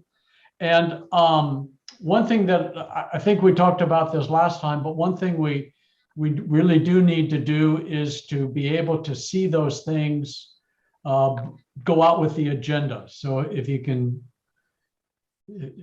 get it sooner rather than later, that would be very, very helpful. That way all of us, I think, can be more efficient in terms of looking at it. Sure. Thank you. Great. That would be helpful. Yes. Okay. New business? Anything more to say on parking tonight? No, okay. New business? So one of the walkways that the committee recommended that we try to get improved from a dirt steep path to a stairway with lighting ideally is Alvarado to San Benito Road, and a TDA Article 3, which is a state grant. Another cycle has come around. We've applied for this particular walkway twice, and the county, CCAG, not the county, City County Association of Governments, reviewed the guidelines by which they score projects, and they decided to add, out of 100 points, 5 points if you haven't got funding in the past 10 years. So we're hopeful that means we have a better chance to finally get funding. It was sort of like, well, if you got overlooked before, then, and you really think this project is important, we want to give it some extra credit. So we're applying for that again, and to facilitate getting letters of support, staff did a rough draft of a letter, and Patrick reviewed that letter and said he was okay with it. I didn't give him a lot of time on that. Thank you for doing that, Patrick. So I attached it to what you were sent on Friday, and I'm asking that the committee, I guess I could do a roll call vote whether, I mean, I guess we need a motion and a second, and then discussion, and then a roll call vote to authorize the chair to sign the letter on behalf of the committee. I thought you said we already sent it. No. No. This application is due November 15th. Oh, okay. What I sent was the draft. Okay, understood. Okay. Could I have a I'd like motion? to make a motion to accept it, to authorize chair to sign. Okay. Is there a second? I second the motion. Okay. Karen, if you would take the vote. And, no discussion. Any discussion? The only discussion I would add is that we've never had to have an authorization for the chair to sign anything before. Right. That's something new. Well, yeah, the last time that we applied, we didn't have enough members, I think, because I know thank you for We didn't bringing that function up. for a full year because we didn't have enough members, but does that mean you're automatically authorized to sign? I don't know if you've signed anything before, Patrick, but. No, we met with Linda as the chair and asked her to sign the letter on behalf of the committee when there weren't enough members to hold meetings, which I think was the 2 years ago application period. Yeah. But I'm trying to do things the right way since we do have a meeting now. Okay, I understand. I didn't realize it was required at the time. So I make a motion that we do it, and unless somebody has something else to say. I mean, I guess formally, maybe we would have ratified that later when we did meet. I've seen council do that. They take a summer break, and some things kind of have to happen. Staff pushes some things forward, and then the city attorney has told us bring it to the council afterwards to ratify that action. And we didn't do that at the committee level, so hopefully that wasn't a significant problem. We didn't win that grant anyways. So I'll just do a roll call vote. Alex Payne, I'm in support of this, yes. Christian Cabrera, Aye. James Christie, Aye. Linda Detmer, Aye. Patrick Tainter, Aye. and Alex Lau, not present. All right, thank you for that. Okay. Staff updates? I don't have anything really much to talk about. I kind of expected this to take quite a bit, so, and I'm just trying to get things, you know, trying to manage the workload without Justin. That's, you know, we've got a position open. There aren't a lot of engineers out there, so we're not getting a ton of applicants. So we're kind of looking at lean and mean for a little while. So Okay. I didn't prepare a lot of staff updates. There are a couple of committee members that still need to do the training on not having harassment in meeting place, I would say, instead of workplace. But I do want to reemphasize that if anybody's getting that training anywhere else, forward a certificate, and that works the same as doing our training. It's long, I understand it's long. Take it in small bites or whatever you can, but it's required of all committees, commissioners, and council members as well as staff. So Is there a drop dead date on that, Karen? I think it was September 3rd. So we're I still see. trying to get some Okay. stragglers So without making it, you know, trying to, It was I the don't know. non drop dead date. Yeah, that was the first due date. Now it's as soon as you can. Okay. All right. Any committee member matters to discuss? I think it's been a fruitful meeting, and Say again, I'm sorry. I think it's been a fruitful meeting, and I'm looking forward to adjusting to the changes, and hopefully we'll get a lot accomplished next year. I hope so too. Thank you, Linda. Anyone else? I have a couple of things. The first is actually a question for Karen. The bus stop, the shuttle bus stop immediately across the street from City Hall, the busiest one, has a giant hole dug in the grass next to it. Do you know what's going on there? We're probably going to put the pad for a future shelter. I didn't know we had funding for that. Yeah, Justin, get back on this meeting. I'm still in the, yeah, I had understood that Justin had updated that we were going ahead with those two. So I apologize. We're going ahead with that one and the one in front of the church on San Bruno and Mendocino. Wonderful. Thank you. So Again, Sam, again, this is a communication issue, Karen.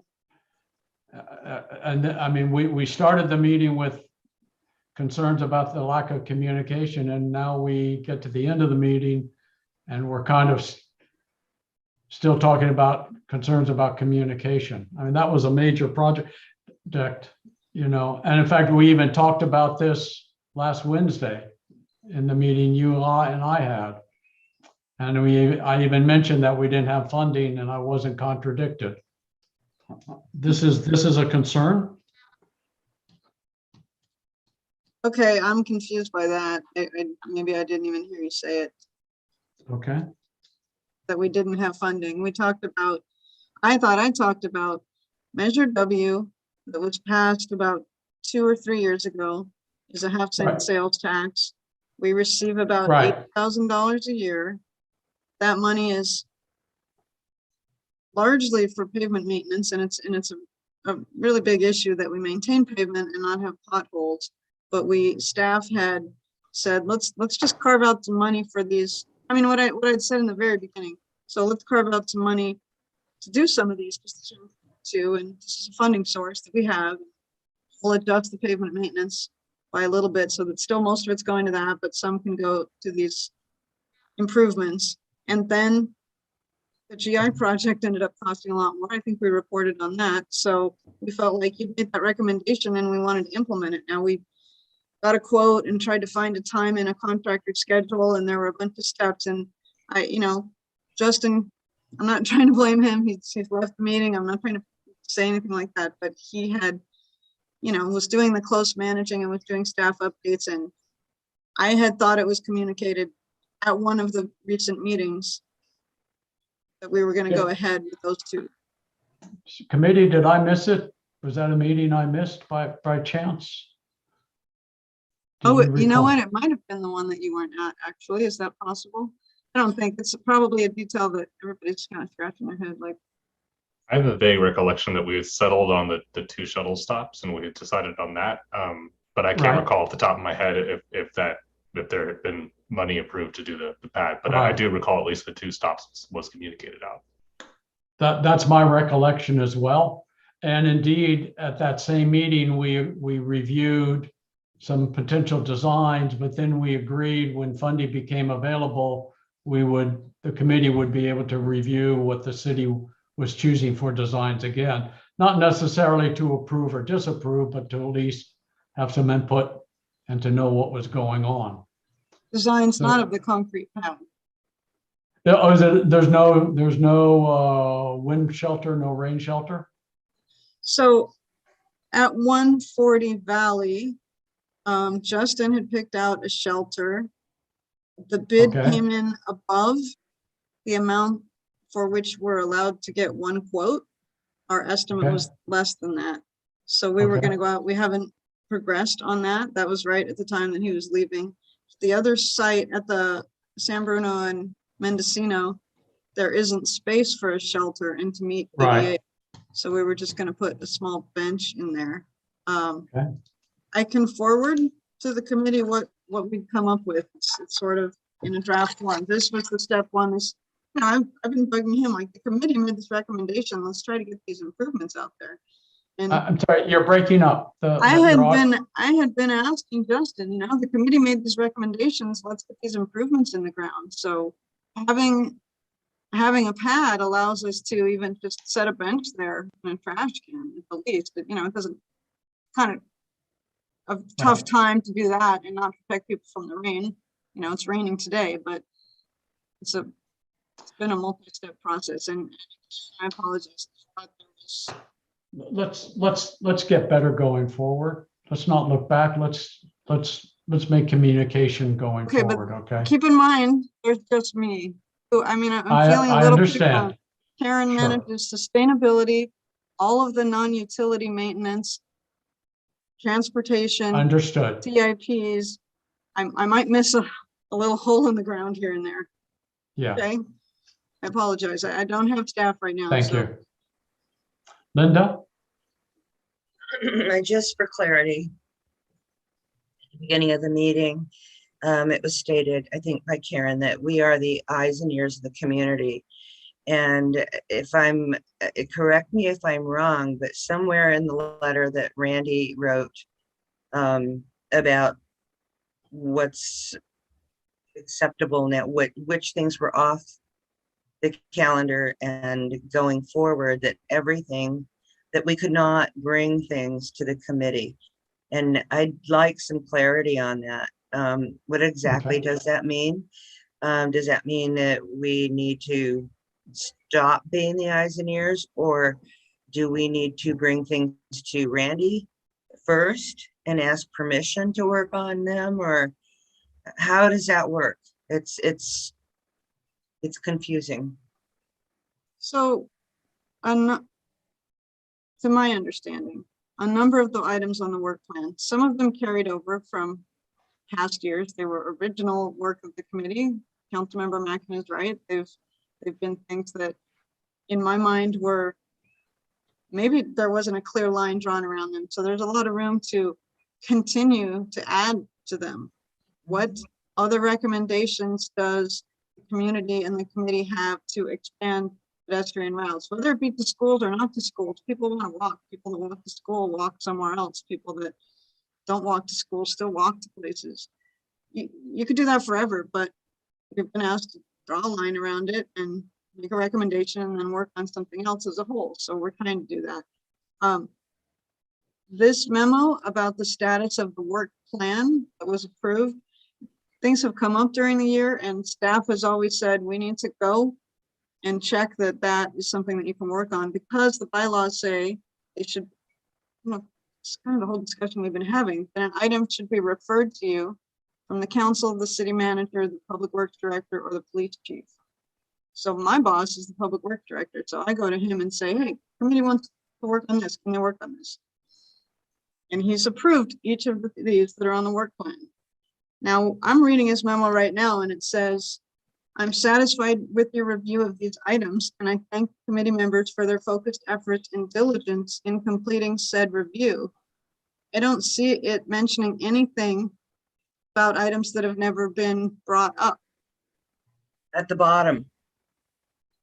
Somewhere at the bottom, where it lays out the how it will be governed.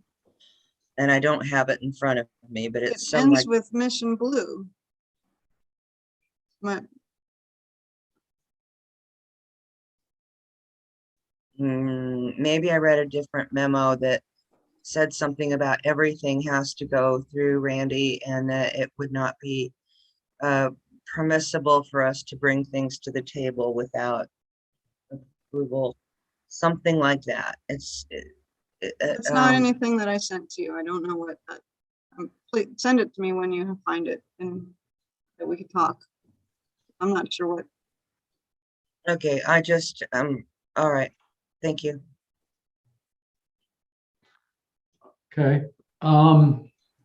As Karen mentioned earlier on, an outcome of some of these machinations will be some training for us during one of our meetings.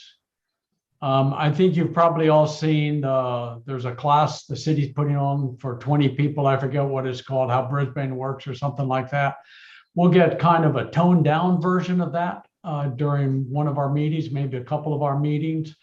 That will help us understand where we fit into the city in a broader sense, as well as what is the constraints that we have to work within, budgetary, legal, regulatory, and so forth, at least to a layman's level, which is what we are, layperson's level. So I think that's really good. I think that I'm looking forward to that training. In terms of what we are doing for the next meeting, obviously we'll be talking about parking, but I think the most important thing that we should work on and be thinking about between now and then, and we're going to talk about the date of the next meeting in a minute. The most important thing for us to be working on, I think, is our ideas for what should be in our work plan for next year. That's no guarantee that it will be in the work plan, but I think we should put our best ideas down on paper as a committee and present that to our liaisons for them to edit, approve, adjust, however they see best fit for what they think is the best for Brisbane. So please, everyone, in the coming month, please think about those things. And at our next meeting, we'll discuss them. Karen, I saw your hand going up. Is that correct? Because we were asked to put together a work plan for this year and staff brought it to the full council for them to approve. I'm sorry, say that again. Staff was asked to document a work plan that is attached with the comments, and 2 items were added during this year. So I think it was the first 9 that was brought to the full council for their approval. Okay. Right, but we don't have a work plan for next year. Right, but I'm saying it'll go to the full council. Right, okay. Oh, okay, I see what you mean. Okay, right, okay. That sounds Is there good. anything on our work plan that's left undone or unclosed besides parking to add to that There's list? the one-way streets. I forget what streets they were. There's a Mariposa, Monterey. Yeah. Okay, so if there's if someone could please send us a list of anything that's left to work on so that we can kind of mull it over and see, because I don't think we can come up with any on our own, but just prioritize what we do have. Okay. Well, I have some ideas, so I'll bring them. Okay. Okay. All right, next meeting date. Our next meeting, I don't have, let me pull up my calendar. We left this off because, I mean, I guess we were discussing staffing, but in some other committees, commissions, cancel some of their meetings in December. Ours, it would be the 6th. So that's really not necessarily close to the holidays. And then the challenge would be that in January, the meeting is the 3rd. So I guess looking for feedback about both of those, if the committee is they're able to do those. If we're just going to be discussing parking and there's not a big effort for staff, I think it's fine for you to have a meeting if you guys would like to.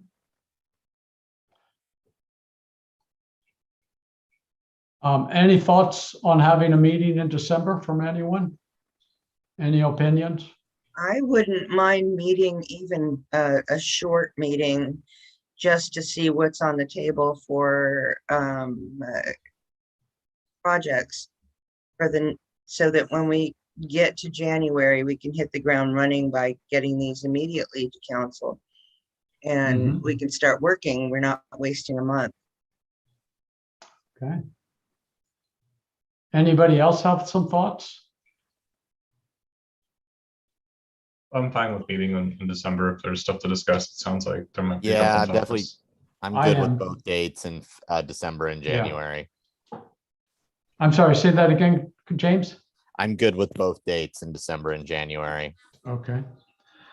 I think we should meet in December. I'm cognizant, Karen, of your workload. But at the same time, we got a pretty good message from our liaisons last month that we needed to work quicker. And so if we simply do not, and because of extraneous issues, we lost 3 months this last summer as a committee. So I myself think we should meet in December. I think this is an item we should put to a vote. Does anybody want to make a motion for meeting? I'll make a in motion December? that we meet maybe for an hour in December. Okay. Is there a second?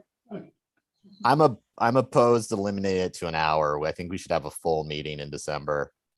Okay.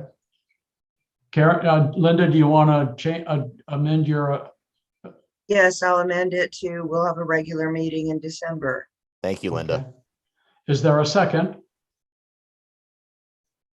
Second that.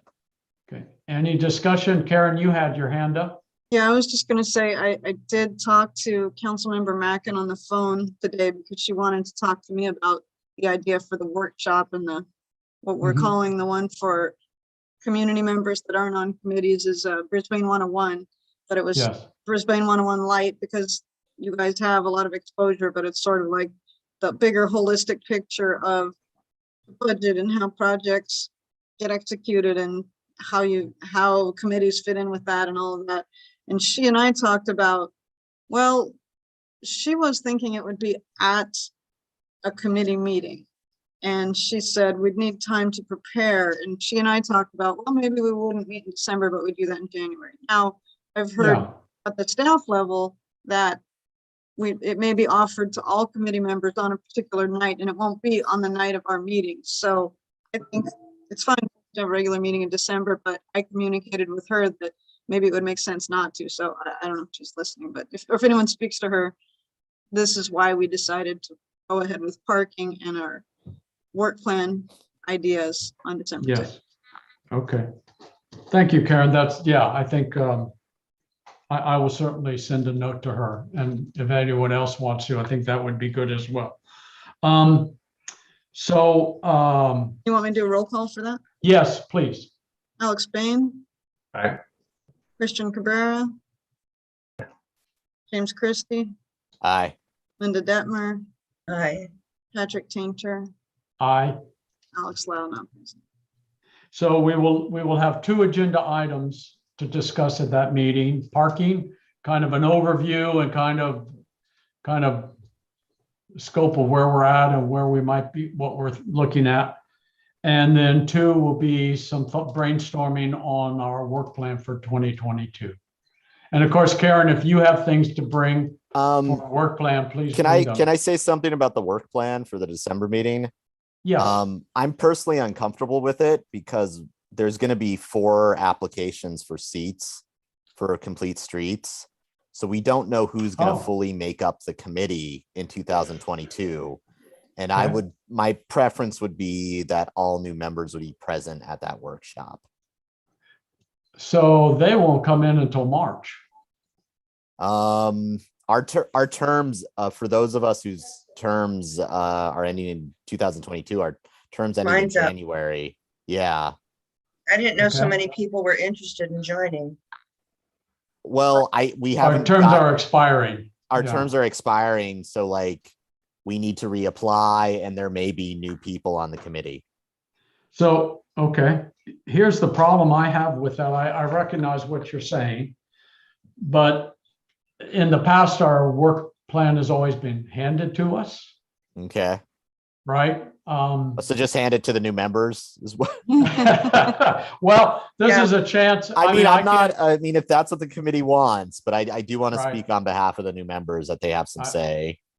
And I hope we grow at least by 1, you know? Okay. And just to be Um, clear, I have experienced staffing committees that the process takes a bit of time because whatever Yeah. the time period that they're accepting applications until the council has to, at a regular meeting, decide when to hold the interviews and then get them scheduled and then hold the interviews and then select people and then swear them in. So I think the March is probably realistic, you know, if maybe by our March meeting, we would have potentially new members. And historically, they're not, you know, we don't have like 3 times as many applicants as there are spaces. We've got a smattering. So yeah, I'd be surprised if the committee changed by a lot, but you know, I could be wrong. So that'd be maybe a long time to wait to get a work plan adopted if we're waiting till like March. agree. March would be the first meeting with new members, then it would be maybe April. I tend to agree. Yeah, I mean, if it's an efficiency issue, I mean, I'm happy to drop the point. I think it is. I think so, yeah. Okay, then yeah, Christian I'm happy has to. Oh, Agreed with Christian? Yeah, Christian? Yeah, what I was wondering if we are preview to the applicants, because one of the things that we have talked in the past is trying to recruit a cyclist, you know. Alex Bain is a cyclist. Who's a cyclist? Alex Bain, aren't you a cyclist? Not as much in the pandemic times, but earlier before the pandemic, definitely, yeah. Oh, cool. So there we go, Patrick. We need to know Okay. more. Let's get a skateboarder now. Yeah. All right, think that's anything else? Go ahead, Karen. Sorry, I think that's a good point, and I was planning to mention that to the Public Works Director in the grant application for TDA Article 3. It mentioned that in your, whatever you call your bike ped advisory committee, in our case, we call it complete streets, that you should have both pedestrians and bicyclists. So I was going to ask to forward that to the council so that they do think about that if they select someone new for our committee. Oh, great, okay. All right. Anything else? Could I have a motion to adjourn? Motion to adjourn. Second, I second the motion. all in favor?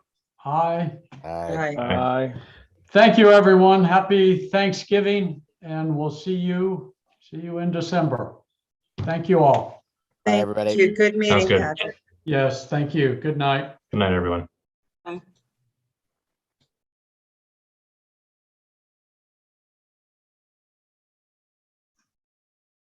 Matt, you can just hit the end meeting for all button at this point.